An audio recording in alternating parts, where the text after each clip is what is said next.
IP version 4 और IP version 6 में क्या फ़र्क है?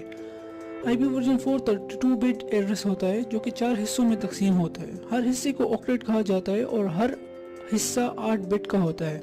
अब देखा जाए तो इसके 4 बिलियन कम्बिनेशंस बन सकते हैं जो कि सुनने में बहुत ज़्यादा लगते हैं, लेकिन 8 बिलियन की आबादी के लिहाज से ये बहुत कम है।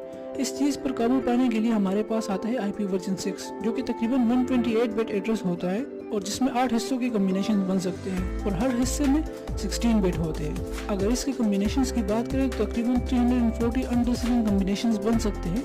और अगर कॉन्फ़िगरेशन की बात की जाए तो IP वर्जन 4 DHCP यानी डायनेमिक होस्ट कॉन्फ़िगरेशन प्रोटोकॉल नहीं तो मैनुअली भी कॉन्फ़िगर कर सकते हैं, लेकिन IP वर्जन 6 इससे थोड़ा सा एडवांस है, ये अपने आप ही कॉन्फ़िगर हो जाता है।